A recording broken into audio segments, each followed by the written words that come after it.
Hello అందరికీ నమస్కారం. Welcome to my channel MBR tech vlogs. ఈ వీడియోలో మనం పోలుపాడ్యమి వ్రతకథ మరియు పాటించవలసిన ముఖ్యమైన నియమాలు తెలుసుకుందాం. పోలుపాడ్యమి పూర్తి వ్రత కథ. మీకు ఈ వీడియో నచ్చినట్టయితే లైక్ చేయండి, షేర్ చేయండి, సబ్స్క్రైబ్ చేయండి. నమస్కారం. కార్తీక మాసం అంతా పూజలు, దీపారాధనలు చేసిన వారికి ఈరోజు చాలా ప్రత్యేకమైనది.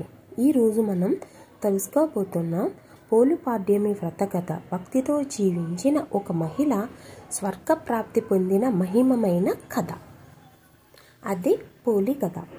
పోలుపాడ్యమి అంటే ఏమిటి? కార్తీక మాసం చివరి రోజు అర్ధమాసం ముగిసిన తరువాత వచ్చే పాడ్యమి రోజునే పోలిపాడ్యమి అంటారు. ఈరోజు కార్తీక దీపదానానికి, పూజలకు ముగింపు రోజు. ఈరోజు సాయంకాలం దీపాలు వెలిగించడం వల్ల అపారమైన పుణ్యం లభిస్తుంది. పోలి వ్రత కథ. ఒకప్పుడు ఒక ఊరిలో పెద్ద కుటుంబం ఉండేది. ఆ కుటుంబంలో 5 కోడళ్ళు, అత్తగారు, మామగారు ఉండేవారు. అందరిలో చిన్న కోడలి పేరే పోలి. పోలి చాలా భక్తురాలు. ఒకరోజు ఉదయాన్నే లేచి స్నానం చేసి ఇంటిని శుభ్రం చేసి దీపం వెలిగించి శివపార్వతులను పూజించేది.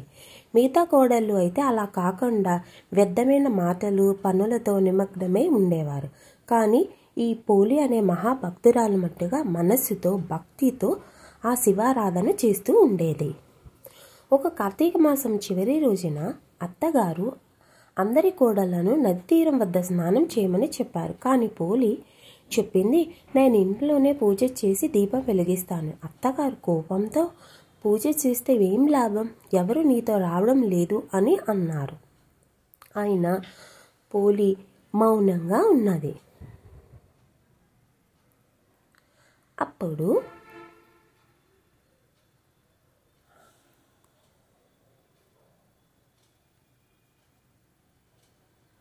పోలి భక్తితో ఒత్తులు తిప్పి వెన్నతో దీపం వెలిగించింది. తులసి చెట్టు ముందు దీపం పెట్టి ఓం నమ శివాయ అని జపం చేసింది. ఆమె భక్తిని చూసిన దేవతలు ఆశ్చర్యపోయారు. ఆ సమయంలో ఆకాశం నుండి ఒక పుష్పక విమానం వచ్చింది. పుష్పక విమానంలో దేవతలు వచ్చి పోలిని స్వర్గానికి తీసుకెళ్తామని అన్నారు. అత్తగారు, ఇద్దరు కోడళ్ళు చూసి ఆశ్చర్యపడ్డారు, అసూయపడ్డారు. వారు ఆమెను ఆపాలని ప్రయత్నించారు. కానీ భక్తి ముందు ఎవరి శక్తి నిలవదు కదా. ఆమె చేసిన పూజా ఫలానికి ఆ శివపార్వతులు సంతోషించి ఆమెను స్వర్గానికి తీసుకొని వెళ్ళడానికి పుష్పక విమానాన్ని పంపించారు. దీనితో పోలి ఎంతో సంతోషించింది. ఇలా పోలి తన భక్తితో, పూజా శ్రద్ధతో స్వర్గ ప్రాప్తి పొందింది. అందుకే ఈ రోజున దీపారాధన చేసిన వారికి పోలి స్వర్గం అనే ఫలితం వస్తుంది అన్న ప్రతీతి. ఈ వ్రతం గురించి మనకు కార్తీక పురాణంలో క్లుప్తంగా తెలియజేశారు. అందుకే ఎంత చేశామా అన్న కాదు, భక్తితో చేస్తే చాలు. వ్రత నియమాలు. ఈ రోజున అనుసరించాల్సిన ముఖ్యమైన నియమాలు ఇవి. స్నానం. బ్రహ్మముహూర్తంలో లేచి పవిత్ర నదిలో లేదా గంగాజలంతో స్నానం చేయాలి. దీపారాధన. తులసి చెట్టుకు దీపం పెట్టి పూజ చేయాలి. నువ్వుల నూనె లేదా నెయ్యితో దీపాన్ని వెలిగించాలి. పూజ గదిలోని మరియు తులసి చెట్టు దగ్గర ఈ విధంగా చేయాలి. తులసి పూజ. తులసి చెట్టుకు పాలు పోసి పూలు సమర్పించాలి. దానం.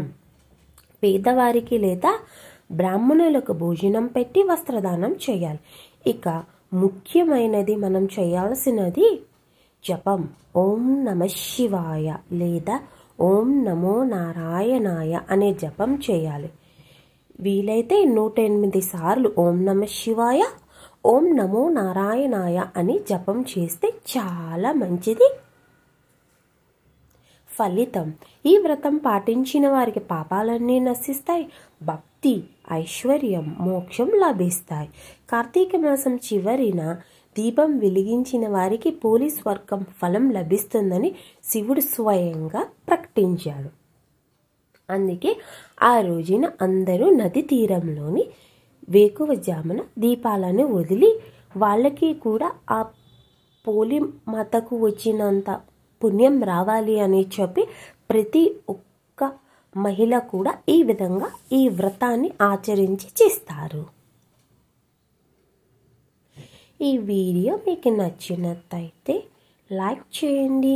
మరిన్ని భక్తి కథలు తెలుసుకోవాలంటే సబ్స్క్రైబ్ చేయండి ప్లీజ్.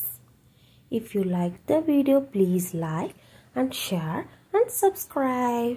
Thank you. జై శంకర. హర హర మహాదేవ.